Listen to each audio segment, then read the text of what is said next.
Quando o mundo achava que travava uma guerra desafiadora contra o coronavírus, quando o mundo encontrou uma forma de enfrentar a tal da Covid, quando o mundo passou a enxergar uma porta de saída para essa guerra global, quando o mundo começou a anunciar o processo de reabertura, já iniciando uma fase de pós-guerra, países falando em retomar totalmente a economia, em desfazer totalmente os modelos de controle, o mundo é sacudido por uma guerra, mas uma guerra convencional.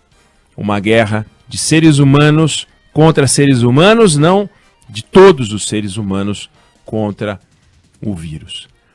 A invasão russa no território da Ucrânia. Depois de várias semanas de diálogos que não deram em nada, depois de vários anos de discussão sobre as ações da OTAN, da Rússia, expansão daqui e dali no leste europeu, a gente viu os principais atores da política internacional falando, eis que, pá, a guerra eclodiu.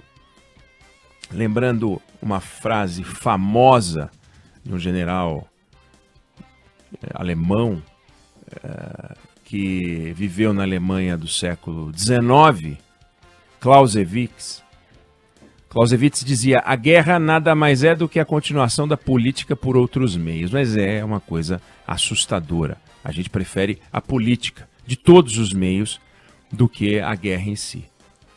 E essa guerra não tem como a gente não lembrar das movimentações da Alemanha dos anos 30, quando remilitariza uma região na Renânia, depois faz a anexação da Áustria, depois pega um pedaço daquela que depois viria a ser desmontada, que é a Tchecoslováquia, região dos Sudetos, para daí então entrar na Polônia e pá, a Segunda Guerra Mundial eclodiu. Nem a França, nem o Reino Unido se sentiam prontos para enfrentar o avanço da Alemanha, não queriam, e também não achavam que tinham que se mexer quando houve a invasão dos Sudetos, esse pedaço da região da então Tchecoslováquia. E a guerra, todo mundo sabe o que aconteceu, isso vai estourar, depois de Polônia, vem Dinamarca, vem Noruega, vem Luxemburgo, Bélgica, França e tal. Ninguém sabe dizer exatamente qual é o plano russo. Ninguém sabe dizer se o plano russo guarda alguma semelhança ou não com o plano alemão. Não é um plano expansionista no sentido de ocupar territórios que nunca foram russos, soviéticos. Mas ninguém sabe se ele vai avançar sobre outros territórios. Ninguém sabe qual vai ser a postura da China, que até o momento não reconhece a existência de uma guerra, mas de uma manobra militar. Ninguém sabe se a guerra vai ganhar contornos mais complexos, como a entrada da OTAN vai se dar, se é que vai se dar, como vai se dar, já se deu em outras ocasiões. Como disse a presidente da União Europeia, numa entrevista que deu agora, alguns momentos atrás, ela falou: Putin levou a guerra para a Europa. E por trás dessa movimentação do Putin, mais uma mexida no mapa europeu. O mapa europeu vem se redesenhando ao longo dos últimos 100 anos. Se alguém entrar no Google e procurar redesenho do mapa da Europa, tem vídeos mostrando o que aconteceu ao longo dos tempos, né? Impérios que se montaram, impérios que se desmontaram. O Império Turco-Otomano, de onde saíram Grécia, Bulgária, Romênia. Império Austro-Húngaro, você tem Áustria, você tem Hungria, Tchecoslováquia, que depois também foi implodida. Iugoslávia, que também foi implodida, principalmente a Iugoslávia. Império Russo, aí sai de lá a Finlândia, sai de lá a Estônia, a Letônia, a própria Ucrânia. Você tem a montagem da União Soviética, com um monte de países, usam as mesmas: Estônia, Letônia, Lituânia, Ucrânia. Isso na parte europeia, fora a parte asiática. Então, a guerra começou. A guerra começou. E a pergunta que se faz agora é: quando ela acaba? Como ela acaba? Qual vai ser o custo em vidas? Qual vai ser o custo econômico? Qual vai ser o custo político? Qual é a responsabilidade e o papel dos principais atores que hoje o mundo não enxerga em suas lideranças grandes figuras capazes de conduzir esse debate com firmeza, embora você tenha uma dependência menor das figuras e uma dependência maior das instituições. Como é possível interromper o avanço russo? Como o Ocidente vai atuar para que não se inicie uma outra guerra? Porque essa guerra que está aí é uma guerra filhote comparado ao que pode acontecer. A gente não sabe. Depende dos movimentos russos, depende do movimento da OTAN. O Putin reclama da ação da OTAN, que expandiu a organização para o leste europeu. A OTAN reclama da reação do Putin, dizendo que os países são livres para entrar na OTAN. Hoje a OTAN com 30 países membros.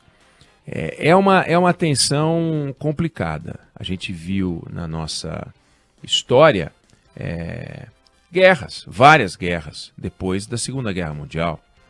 Guerra na Coreia, no Vietnã, Angola, Afeganistão, né?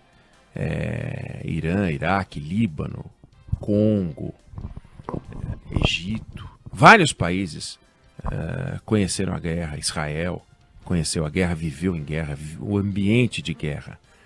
A gente teve a Guerra do Golfo, a gente teve a própria Rússia, né, com Geórgia, Iugoslávia, implosão, discussão da Rússia com a região da Chechênia, e por aí vai. A entrada da OTAN mesmo, né, na questão da Iugoslávia, Afeganistão. Mas agora a gente está falando de uma tensão, vou chamar de tensão por enquanto, envolvendo atores como Estados Unidos, China e Rússia. Aí é um jogo completamente diferente, um jogo muito pesado. Então qualquer movimento não é um movimento em que estes atores entram para discutir com outros atores. Então, questões envolvendo Guerra do Golfo, em que você tem a entrada nos Estados Unidos, ou Iugoslávia, quando você tem a entrada da OTAN, é uma coisa completamente diferente quando o ator principal deste movimento militar inicial é a Rússia, com um poder bélico muito grande, com um poder econômico extremamente elevado em cima de Alemanha, Brasil. E claro, o nosso posto de observação, Brasil. Um país que não participa desses debates com importância, mas pode pagar um preço elevado diante da sua postura. Então a postura brasileira tem que ser uma postura muito cuidadosa.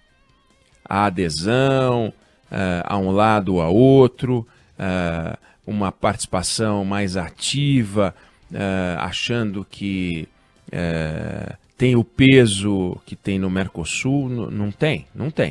E temos dependência econômica. Nós temos a questão dos fertilizantes, que é uma coisa complicadíssima. Se a gente fizer um trabalho extraordinário, mas extraordinário, o nosso grau de dependência de importação de fertilizantes, justamente na região do conflito Rússia, vai mudar daqui 20, 30 anos. Hoje não tem chance. Então a gente tem que ter muito pé no chão. Nossos interesses têm que estar em primeiro lugar, sem deixar de aderir às questões mais importantes. Então é um grande desafio.